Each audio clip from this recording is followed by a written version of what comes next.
Pues gracias por continuar con nosotros. Está usted en Momentum, en esta alianza que tenemos Pie de Página y Rompeviento TV. Y como le comentamos, y disculpe usted que nos tardamos un poquito más, estábamos haciendo los acomodos aquí en el Foro 2. Pero bueno, ya estamos aquí, estamos desde la Ciudad de México en el Foro 2 de Rompeviento TV. Y hoy tenemos la visita pues de dos personas que nosotros estamos pues contentos de que estén con nosotras y nosotros, más allá del tema que nos ocupa, del que estaremos hablando, pero se encuentra con nosotros Magdalena González, hija de don Antonio González, desaparecido en 1999, y que es un caso que se ha convertido emblemático porque llegó ya a la Corte Interamericana de Derechos Humanos. Está con nosotros también Pedro Faro, que es del espacio de incidencia internacional del Centro de Derechos Humanos Fray Bartolomé de las Casas, anteriormente también director del FRAIBA, y ahora está pues trabajando en la parte del área internacional, y precisamente como abogado pues también están llevando estos casos al nivel internacional. Así que pues les damos la más cordial bienvenida compañera, gracias por acompañarnos. Gracias. Pedro Faro, ¿cómo están? Ernesto, muchas gracias por invitarnos. Pues gracias a ustedes.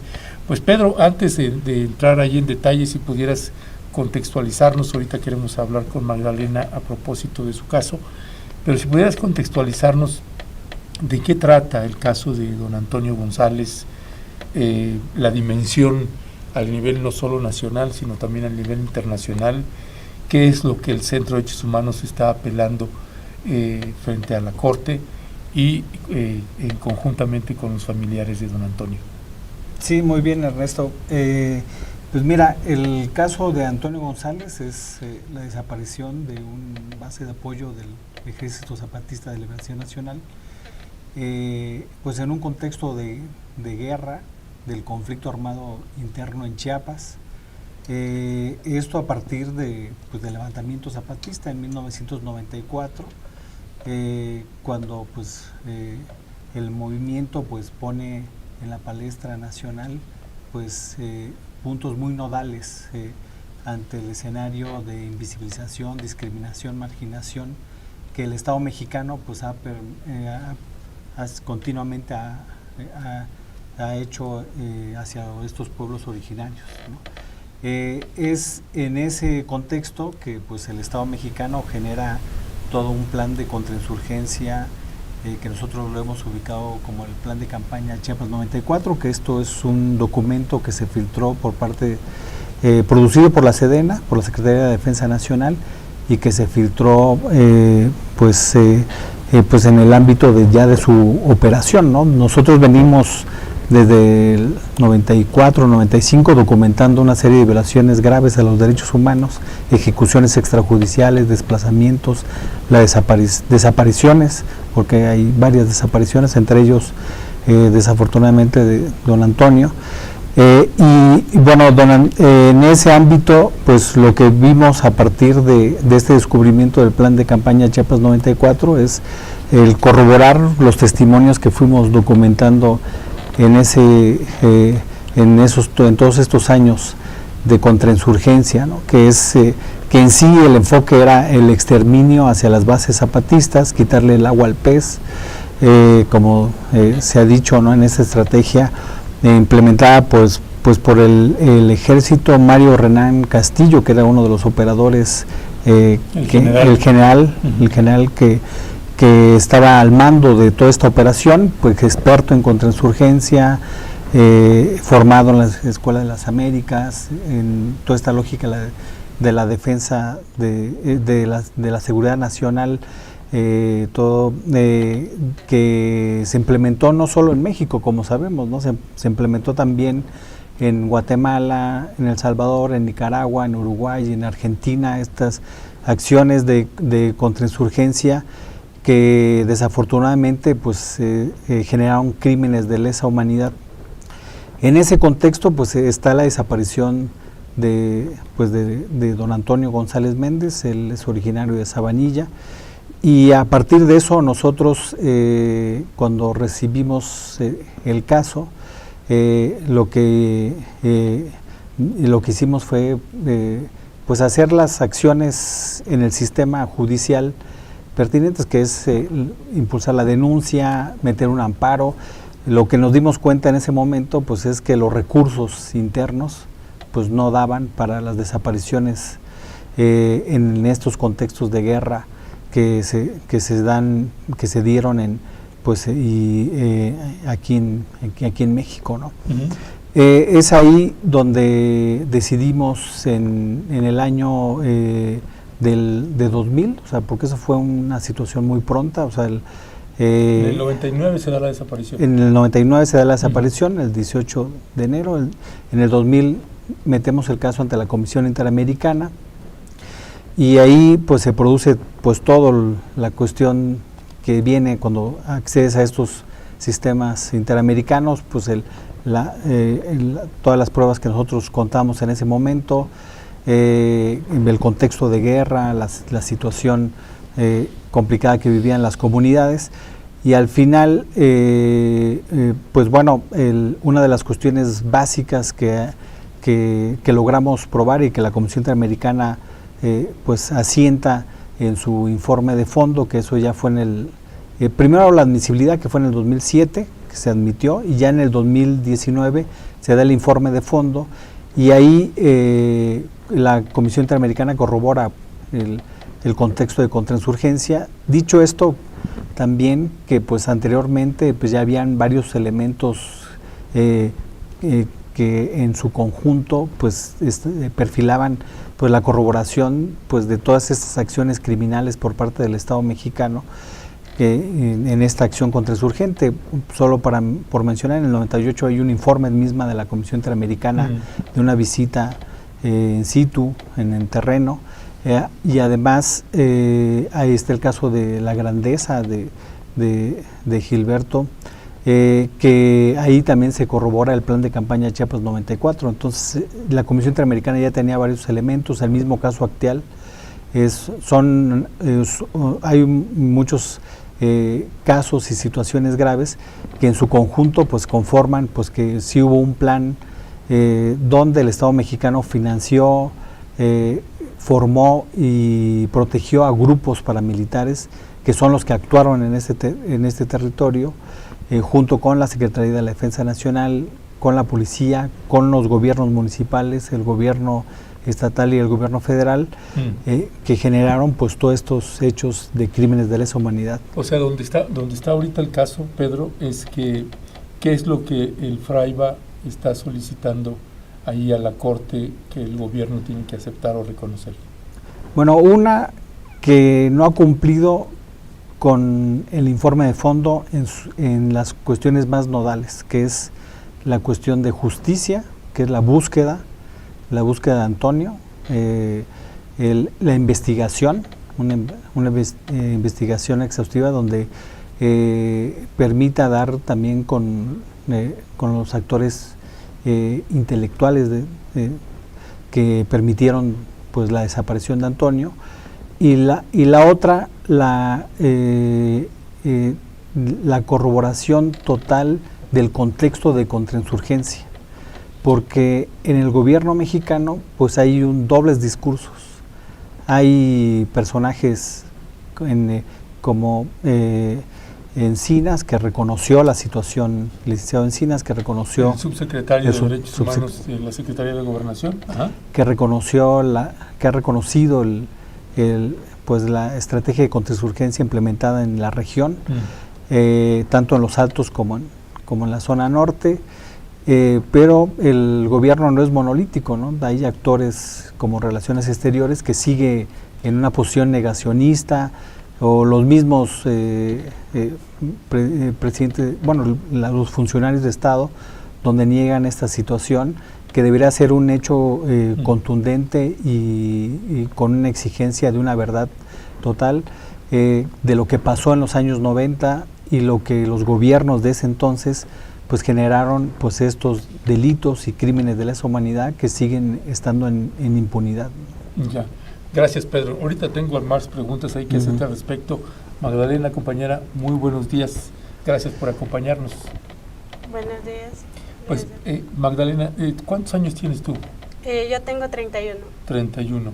O sea, la desaparición de tu papá fue en 1999. 99.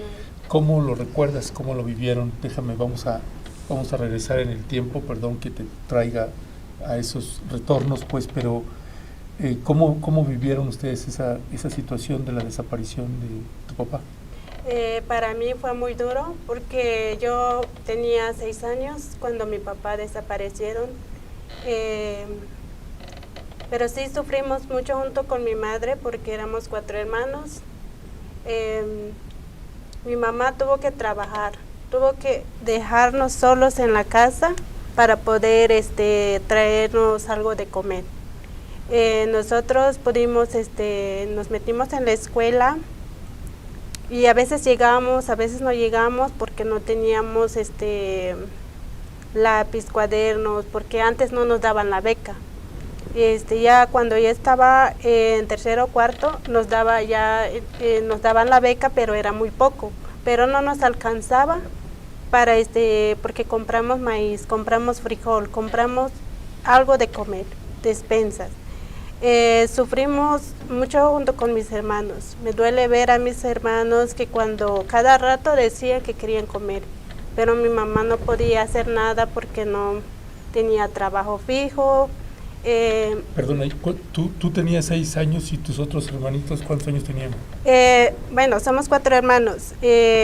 La primera tenía, que es Ana, tenía 9 años. Y yo soy la segunda, 6 años. Y Gerardo quedó como 4 años. Talía, que es la más chica, quedó 1 año y medio. Ok. Y entonces ustedes se desesperaban de que pues querían comer, pero no había. No había nada. Pero yo a los 8 o 9 años tuvimos que agarrar machete para poder trabajar en el campo. Me acuerdo por primera vez cuando agarré el machete, me corté y me dejó cicatriz de por vida en la rodilla. Pero ya sí pudimos salir adelante poco a poco. Nos fuimos en la secundaria, bueno, solo terminamos la secundaria para poder trabajar. Me acudí en Villahermosa para poder ayudar en los recursos con mi mamá. Y ya allí en Villahermosa me pagaba muy poco. Y ya después me acudí a... ¿Qué hacías en Villahermosa? Yo trabajaba en una casa doméstica. Entonces fui a Tuxtla, donde me pagaban un poco más. Entonces ya pude mandarle algo de dinero a mi mamá para poder comprar láminas, para poder comprar maderas para tablas, y así poco a poco fuimos. ¿Qué edad tenías tú ahí en ese entonces? Como 17 años. Ajá. Ya poco a poco fuimos apoyando a mi mamá, y a Gerardo ya cumpliendo igual a los 17 fue a trabajar en Sonora, y así para poder ayudar a mi mamá. ¿Qué hacía Gerardo en Sonora? En corte de espárrago. Corte de espárrago. Ajá. Aunque ahí bajo se fue como jornalero. Ándale. Y y así poco a poco fuimos apoyando a mi mamá. Poco a poco pudimos salir adelante. Ya. Gracias, Magdalena. Gracias. Déjame, regreso con Pedro. Pedro, ¿por qué es importante que el gobierno reconozca, por ejemplo, esta estrategia de contrainsurgencia? ¿Qué implicación tiene para quien te está escuchando, y que el gobierno reconozca y cumplimente un caso de esta naturaleza? Porque mire, permítame, también le comento, nosotros, si pasamos a mi cámara, por favor, hacia él. Gracias. Bueno, sí, mire, le comento, este tipo de casos son casos emblemáticos, porque aquí es donde uno, cuando escucha usted a Magdalena y cuando escucha usted a Pedro, uno entiende la importancia de que estos casos no se deben soltar. Es decir, cuando hay abusos y excesos por parte del Estado mexicano, tiene que haber reparación del daño, y tiene que el Estado mexicano reconocer esas faltas, y particularmente es importante para que no se vuelvan a repetir. y además de que pues tiene que hacerse siempre las investigaciones para esto que se escucha constantemente una y otra vez, castigo a los culpables, porque pues hay responsables que todavía están en vida y que andan por ahí. Así que déjame, Pedro, regresar contigo en esta parte. ¿Por qué es importante este caso, que el gobierno lo reconozca? Y esta parte, hace poco tuvimos una mesa con los maxi abogados, Federico Anaya y David Peña, no sé si tuviste oportunidad de verla, pero platicamos un poco al respecto. Tenía yo algunas dudas ahí y por eso dijimos, pues qué bueno que vienen ustedes acá y que hoy en la noche también tendremos oportunidad de abordar ese y todo lo tremendo que está sucediendo en el estado de Chiapas. ¿Qué decir de este caso? Sí, bueno, para nosotros este caso representa un hecho histórico porque pone en el escenario hechos que los gobiernos constantemente están negando. Aún el gobierno de Andrés Manuel hay una posición negacionista institucional que viene desde el ámbito, entendemos, de todo el aparato institucional que se niega pues a aperturar acciones de justicia en un contexto donde México pues tiene ya reformas muy importantes en el ámbito de derechos humanos y también en el ámbito de desaparición, que pudiera hacer un trabajo muy bueno, ¿no? Pero en la entrama de corrupción, de impunidad, persiste. O sea, hay una necedad de continuar negando una historia, pues una historia de crimen de Estado, hay que decirlo tal cual. O sea, el Estado cometió crímenes de lesa humanidad en el periodo de los 90, como lo cometió en los 60, en los 70, y así podemos ir para atrás, una serie de abusos, de autoritarismo, donde la participación pues de las instituciones más fuertes como la Secretaría de la Defensa Nacional, el Ejército, tuvieron una participación clave, y por supuesto que todo el aparato estatal en el ámbito de financiamiento. Si hiciéramos un recuento cuánto dinero se ha inyectado en el gobierno de Chiapas, seguramente nos sorprendemos de por qué Chiapas sigue siendo uno de los estados más pobres y rezagados junto con Oaxaca y Guerrero. Y vale decir, bueno, son los estados también bastante vulnerables en el ámbito de los pueblos originarios, ¿no? Y donde hay estos delitos de lesa humanidad. Aguas Blancas apenas acaba de cumplir 28 años también, sí, bueno, sí, apenas, y que tampoco se ha reconocido, que es también un crimen de Estado. Entonces hay deudas históricas que el Estado mexicano no está respondiendo de manera digna hacia el pueblo mexicano, ¿no? Entonces son heridas abiertas, y es por eso que llegar ahora que la Comisión Interamericana haya puesto el caso ante la Corte Interamericana es una oportunidad muy importante, donde esperamos que la Corte Interamericana nos dé la razón en el ámbito. Nosotros, porque le hemos puesto pues todas las pruebas que tenemos, el hecho de cómo se financió Paz y Justicia, la estructura del grupo paramilitar, el control territorial que tenía, la colaboración de la Secretaría de la Defensa, de las policías, testimonios mismos de paramilitares que pues después nos denunciaron y corroboraron los hechos que las víctimas y sobrevivientes de esta guerra nos han dado, y que tenemos los testimonios en el Fraiba. Entonces creemos que si la Corte sentencia en el ámbito contundente, reconociendo el contexto, que el Estado reconozca un contexto sin ningún agujero de negacionismo, o sea, que sea un reconocimiento total, porque pues hay que decir que hubo una disculpa pública, ¿no? O sea, en el informe de fondo hubieron elementos de una reparación mínima y la disculpa que hizo el subsecretario de Derechos Humanos, que ahí fue el único discurso, Alejandro Encinas, que fue el único discurso que estuvo, digamos, a la altura, y los demás no sabían ni qué es lo que estaban diciendo, ¿no? Estaban en un evento burocrático, porque hay un patrón ahí del Estado mexicano de que todo se puede comprar, y una de las cuestiones que a nosotros nos enorgullece en el acompañamiento a las víctimas y sobrevivientes de estos hechos, en el caso de Magdalena, Sonia, es de que la justicia no se negocia. Y ahí hay una dignidad muy alta en el sentido de que ellos siguen con el planteamiento, y ya lo dirá Magdalena, porque y lo dijo Sonia ante la Corte Interamericana, lo que queremos es... ¿Quién es Sonia? Sonia es la esposa de Antonio González Méndez, Sonia López Juárez, que ha tenido una lucha incansable y persistente, permanente, por la búsqueda de su esposo Antonio. Y ella lo dijo muy claro, lo que queremos es que el Estado busque a mi esposo, ¿no? Y ese es un acto sumamente digno, donde que no hay ni dinero que compre, ni espectáculos de disculpa públicas totalmente, voy a utilizar esta palabra, chafas, o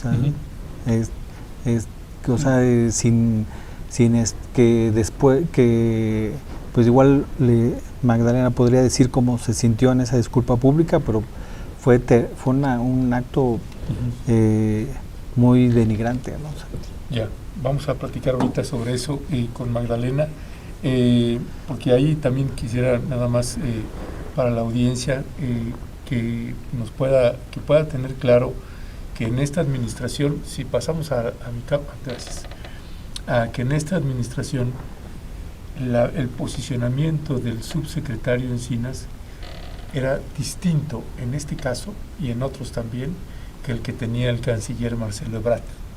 Todavía estaba Marcelo Ebrard como canciller y tenía un posicionamiento distinto al que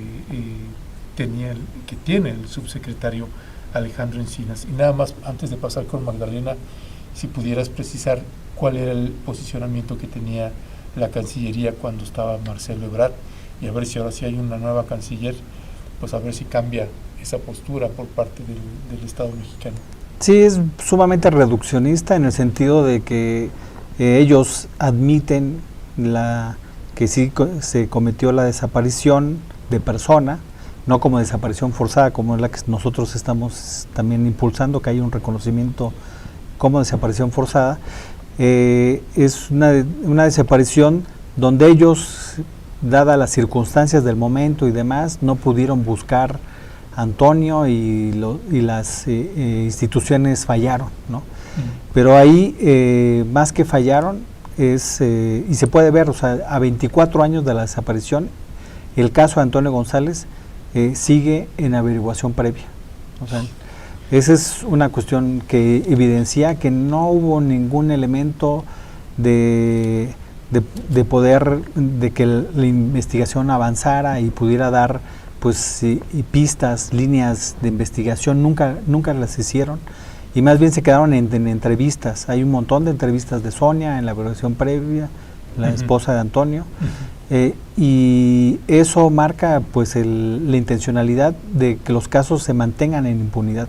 Y esa ha sido la postura del Estado mexicano, porque lo vemos así como parte del Estado mexicano, a través de Relaciones Exteriores y del gobierno de Chiapas también. Sí. Ok, gracias Pedro Faro. Magdalena, dos preguntas aquí que te haría. Una es cómo viviste y cómo vivieron ustedes, qué saben de la desaparición de tu papá. Una, y otro planteamiento que hacía Pedro cuando fue la disculpa pública, el sentimiento que tenían ustedes sobre este punto, sobre esta disculpa. Solo sé que mi papá era defensor del pueblo, que pertenecía a STLN, que defendía al pueblo, que fue desaparecido el 18 de enero de 1999, que desapareció a Juan Regino, que pertenecía de paramilitares, de Paz y Justicia. Del acto de disculpas no estamos de acuerdo porque hicieron, pero no cumplieron los que han, lo que les hemos dicho, no cumplieron pues los que sobre la búsqueda. Uh-huh. ¿Qué es lo que ustedes, cuando dices no cumplieron, qué es lo que no han cumplido? No cumplieron con la búsqueda lo que hemos dicho ante el gobierno. Ya. ¿Qué te provoca cuando ves a tu mamá en esa lucha, en esa búsqueda incansable? Ahí me tengo que estar con mi mamá viajando de allá para acá, porque tengo que estar ayudándola a ella, porque ya soy mayor de edad. Tengo que pedir justicia junto a ella con los de la Fraiba. Ya, gracias. Pedro Faro, para ir cerrando ahorita en este caso, ¿qué es cuando hay la audiencia? ¿Qué procede ahí?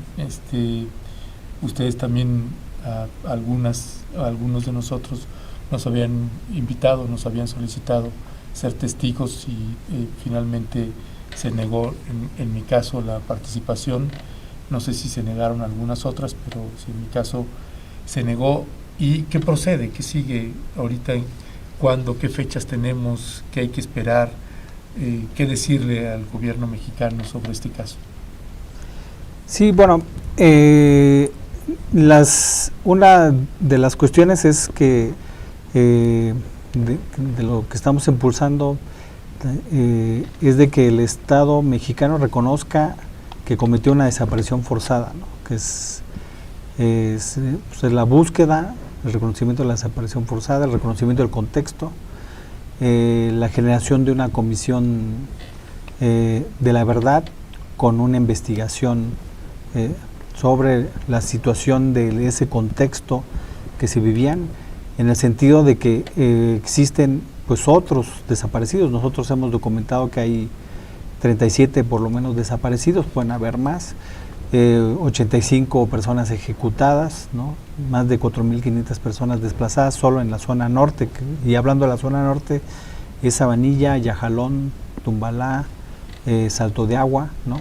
Toda esta región donde operó pues este grupo que actuó de manera funesta, de manera atroz, con todo el aparato del Estado, ¿no? Que y que eso pues tiene ahora sus repercusiones que estamos viendo en la actualidad, que bueno, que eso nos llevaría a otro tema, pero son parte de los sucesores del parlamentarismo, tanto el contexto de ahora, en muchos de los hechos.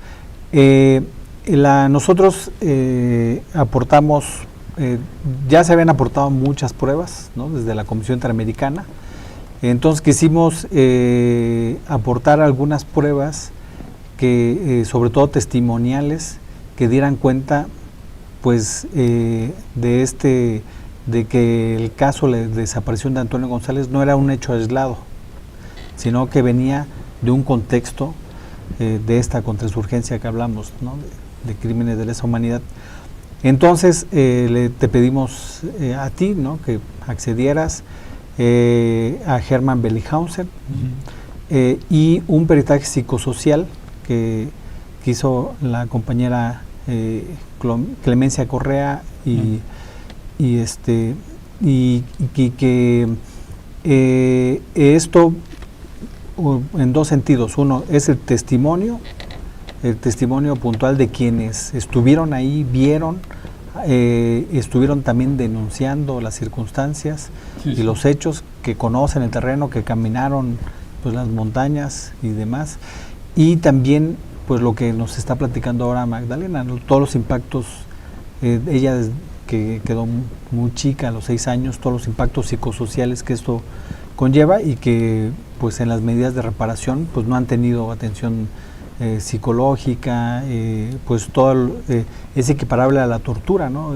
El hecho que siga desaparecido pues don Antonio, pues son actos de tortura hacia la familia. Hay mucha angustia, ¿no? Si hay una comisión de la verdad sobre la guerra sucia, o la mal llamada guerra sucia, pues ¿por qué? Que fue en los 60, 70, pues ¿por qué no la de los 90, ¿no? Claro. Entonces, el Estado pues objetó todo cuando nosotros ofrecimos las pruebas. De hecho, no quería, estaba negando que la Comisión Interamericana pasara el caso ante la Corte, que esto pues es desde nuestro punto de vista pues absurdo, ¿no? Porque pues sí había elementos, ¿no? Claros que vio la Comisión Interamericana para ir a la Corte Interamericana, sobre todo porque no han cumplido, ¿no? Si el Estado mexicano en el informe de fondo cumpliera con la búsqueda, que hubiera líneas de investigación, que hubiera hecho una disculpa pública digna a partir de resultados, pues ahí pues no habría ningún problema, digamos, en términos generales, porque está actuando y está avanzando la justicia en ese ámbito. Pero lo que vemos es que se queda en discurso. Entonces, el argumento del Estado, que fue quien estaba denostando por los testimonios, en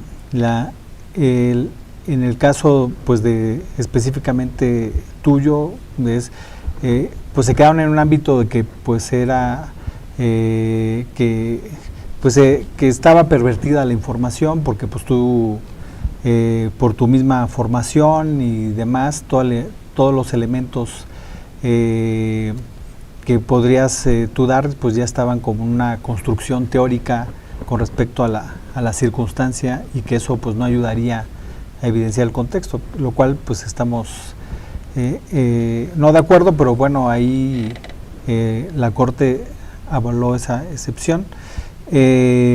Y bueno, también uno de los testimonios importantes fue el de Sonia y también de Magdalena, ¿no?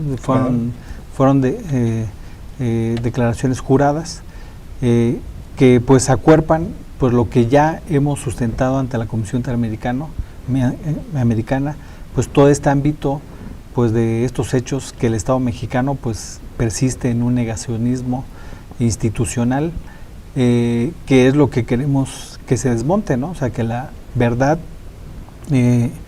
sea única en el ámbito de lo que pasó en esos años de los 90. Ya, ¿y hay fecha? ¿Cuándo? Sí, el 24 de este mes. Ajá. Nosotros tenemos que presentar alegatos. Y perdón. Sí, perdón. No sé si Leonardo, si nos pasan agua aquí para... No, está bien. Porque se está yendo la voz aquí. El 24 de julio tenemos la fecha límite de presentar los alegatos finales por escrito. Ya se presentaron de manera oral, que ahí se puede, pues toda la audiencia se puede consultar, ya está subida en la Corte. De hecho, igual te dejo el link para que si alguien lo quisiera pues escuchar. Son cerca de 3 horas efectivas de la audiencia, y ahí se ve claramente pues la posición del Estado. Hicieron preguntas importantes los jueces de la Corte hacia el Estado, porque una de las cuestiones fundamentales cuando nosotros decimos que el Estado cometió la desaparición forzada, el Estado lo que sustenta es de que no hay, que nosotros no proporcionamos evidencias contundentes que Juan Regino fuera parte de Paz y Justicia, y por lo tanto pues no se puede decir que fue el grupo paramilitar el que cometió los hechos. Y pues nosotros lo que decimos es que sí, o sea, hay evidencias hay indicios de eso, y más bien quien debería encargarse de corroborar lo contrario sería el Estado. El Estado, y como vemos en el panorama de las acciones institucionales de investigación, pues no han hecho nada. Y entonces es contundente que el Estado es parte de esta desaparición forzada. Gracias. Ahorita nos llega, perdón ahí que se nos anda desvelando ahorita Pedro Faro ahí, y mil gracias a él y Leonardo. Magdalena, ¿qué mensaje le estarías enviando tú al Estado mexicano, al gobierno mexicano, al gobierno del presidente Andrés Manuel López Obrador? Exigimos que lo busquen y que lo encuentren a mi papá, porque el gobierno nos dio mínimo reparación, pero el principal es encontrarlo. Ya, y ¿qué le dirías al gobernador Rutilio Escandón Cadena? Que nos apoyen o que nos ayuden a buscar para poder decir, porque estar así no puedo decir que ya lo mataron o que le hicieron, porque yo ya tenemos hijos. Cuando lo preguntan dónde está mi abuelo o por qué no tienes papá, no puedo decirle ya murió o lo mataron, porque no sé dónde está. Por eso exigimos a que lo busquen y que lo encuentren, aunque sea el resto. ¿Qué mensaje le mandarías a tu mamá en tu idioma?